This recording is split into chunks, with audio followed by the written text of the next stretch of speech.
ఇది KG chicken 5 సార్లు కడిగాను. కడిగేసి కుక్కర్లో నీళ్ళన్నీ పిండేసి కుక్కర్లో పెట్టుకోండి. చిన్న కుక్కర్ ఇది, కుక్కర్లో పెట్టుకోండి. కూరకి సరిపడా ఉప్పు, కారం. ఇది బాగా కారం ఉంటుంది, అందుకని కొంచెం వేసాను. కొంచెం ఫ్రెష్గా దంచుకున్న అల్లం వెల్లుల్లి పేస్ట్, ఇది సరిపోద్ది. కొంచెం సన్నగా తరుక్కున్న కొత్తిమీర, ఇంత పెరుగు, ఒక 1/2 కప్ అనుకోండి పెరుగు వేసి దీన్ని చేతితోనే బాగా కలపాలి. ఇంకెలా చేశారనుకో మీరు మ్యారినేట్ చేసే పని ఉండదు, ఫ్రిడ్జ్లో 2 గంటలు ఉంచుకునే పని ఉండదు. బిర్యానీకైనా సరే ఇలా చేసుకోండి, సూపర్ ఉంటుంది. ఇప్పుడు దీన్ని మనం వెంటనే మనకి అర్జెంటుగా కావాలి, ఆఫీసులకి వెళ్ళే వాళ్ళకి, ఎవరన్నా ఫ్రెండ్స్ వచ్చినప్పుడు తొందరగా చేసి పెట్టాలనుకునే వాళ్ళకి చాలా స్మూత్గా బయట రెస్టారెంట్లలో దొరికేలాంటిగా అంత టేస్టీగా ఉండాలనుకునే వాళ్ళకి ఈ కూర మామూలుగానైనా వండొచ్చు, కానీ అప్పుడు కొంచెం లేట్ అయ్యిద్ది. ఇప్పుడు దీన్ని ఎక్కువ విజిల్స్ రానియకూడదు, 2 అంటే 2 విజిల్స్ రానిద్దాం. మన చికెన్ రెస్టారెంట్ స్టైలు చిక్కటి గ్రేవీతో టేస్టీగా అద్దరిపోవాలంటే వీటిని లైట్గా వేయించి లాస్ట్లో ఇవి కూడా గసాలు కూడా వేద్దాము. వేసి వేగినాక ఇవన్నీ నేను కొంచెం తీస్తానులే, నాకు అవసరము. ఇలా వేగాక వీటిల్లో తీసేను అది వేరే ఫ్రైలోకి. ఇప్పుడు ఇవి కూడా వేసి ఈ చిట్పట్టమన్న తర్వాత వెంటనే ఇవి తీసి జార్లో వేసేద్దాం. ఈ ఆరిన తర్వాత ఒక టమాటా వేసి మెత్తటి పేస్ట్ చేస్తాం. ఫస్ట్ విజిల్, రెండో విజిల్ వచ్చింది, ఇంకా దింపేసేయాలి. ఎక్కువసేపు ఉంటుంది, 2 విజిల్స్ కావాలి. ఆవిరి కూడా తొందరగానే పోయిద్ది. ఇప్పుడు మనం కూర కోసం ఒక పాన్ పెట్టాం పొయ్యి మీద. ఇప్పుడు దీన్ని కొంచెం హీట్ ఎక్కింది. నేను చెక్కగా నిప్పు పట్టించుకొచ్చిన వేరుశనగ నూనె, నాన్ వెజ్లో వేరుశనగ నూనె వేస్తే సూపర్ ఉంటుంది, సరిపోతుంది. ఇంకా దాన్ని బాగా హీట్ ఎక్కనిద్దాం. హీట్ ఎక్కినాక ఒక 3 లవంగ గింజలు, ఒక యాలక్కాయ, కొంచెం చెక్క, ఒక బిర్యానీ ఆకు, చిటికెడు షాజీరా. బిర్యానీ ఆకు పెద్దగా ఉంది కాబట్టి తుంచేద్దాం. ఇక పచ్చిమిరపకాయలు, ఉల్లిపాయలు, కొత్తిమిరపకాయలు, కరివేపాకు, ఇదంతా లైట్ బ్రౌన్ కలర్ వచ్చిందా వేయించాలి. కొంచెం లేట్ అయినా ఈ ప్రాసెస్, ఉల్లిపాయలు వేగే ప్రాసెస్ మాత్రం సిమ్లో పెట్టుకొని చేసుకోండి, టేస్ట్ ఉంటుంది. ఉల్లిపాయలు ఎలా వేగినాయి కదా, 1 స్పూను అల్లం వెల్లుల్లి పేస్ట్, ఇందాక కొంచెం వేసాం కదా, 1 స్పూన్ వేసి సరిపోద్ది. దీన్ని కూడా చక్కగా మంచి పచ్చివాసన పోయి మంచి స్మెల్ వచ్చిన దాకా వేయించాలి. మసాలా చక్కగా వేగింది కదా, ఇదిగో ఈ కుక్కర్ కూడా ఆవిరి తీసేసింది.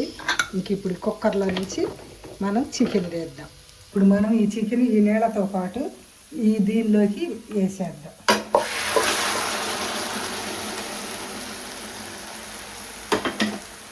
వేసి చక్కగా కలిపేసి సెగ కొంచెం పెద్దగా పెట్టుకొని ఈ నీళ్ళన్నీ ఎగిరిందాక ఉడికేద్దాం. బాగా కలిపేసి సెగ కొంచెం పెంచుదాము. పెంచి మూత పెట్టి ఈ నీళ్లు మొత్తం ఎగిరిపోయి ఆయిల్ తేలిందాక ఉడికిద్దాం.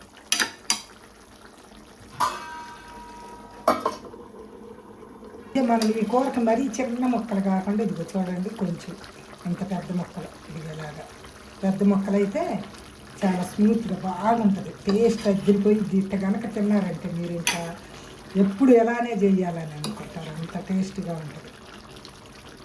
ఇప్పుడు చూద్దాం. ఇది చూసారా, నీళ్ళన్నీ ఇంకిపోయి ఆయిల్ అంతా పైకి వచ్చేసింది.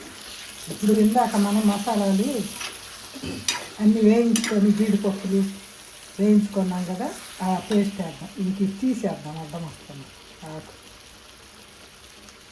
ఈ పేస్ట్ని దీనిలో వేద్దాం. ఇదే రిచ్ గ్రేవీకి కారణం.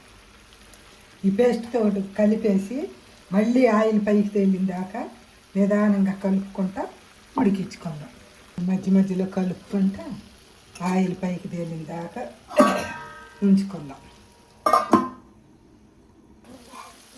చూడండి, ఇప్పుడు చక్కగా మనం వేసిన మసాలాలు అన్నీ ఆ కూరకు పట్టేసి ఆయిల్ మొత్తం పైకి వచ్చింది. ఇప్పుడు మనం దీంట్లో గ్రేవీకి సరిపడా నీళ్లు పోసుకోవాలి. మీ గ్రేవీకి ఎంత సరిపోయిద్దో అంత పోసుకోండి. నాకైతే చాలా గ్రేవీ అయితే అవసరం ఉండదు, మీ ఇష్టం, మీకు ఎలా కావాలంటే అలా పోసుకోండి. ఇది కొంచెం ఉడకాలి, గ్రేవీలో కలిపేసి మూత పెడదాం. ఇప్పుడు దీనిలో కొంచెం గరం మసాలా వేసి కొంచెం కలుపుతాం. చూసారా, మన చికెన్ అద్దరిపోయేటట్టు చక్కగా ఉడికింది. ఇంక ఇప్పుడు లాస్ట్లో మనం కొంచెం కొద్దిగా కసూరి మేతి ఇలా నలిపేసి వేద్దాం. గుమగుమలాడుతా సూపర్ టేస్టీగా ఉంటుంది. కొంచెం కొత్తిమీర కూడా వేద్దాం పైన.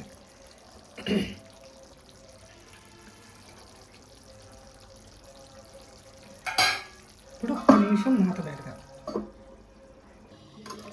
ఇప్పుడు రిచ్ గ్రేవీతో సూపర్ టేస్టీగా నోట్లో పెట్టుకుంటే వెన్నలాగా కరిగిపోయేటట్టు చూడండి. మొక్కలు కూడా ఏమైనా చెదిరినాయేమో, కొంతమంది అంటారు అమ్మ కుక్కర్లో పెడితే మొక్కలు చెదురుతాయి, కానీ ఒక్క మొక్క కూడా చెదరకుండా సూపర్గా రెండు కంటే ఎక్కువ రాణించుకోకూడదు.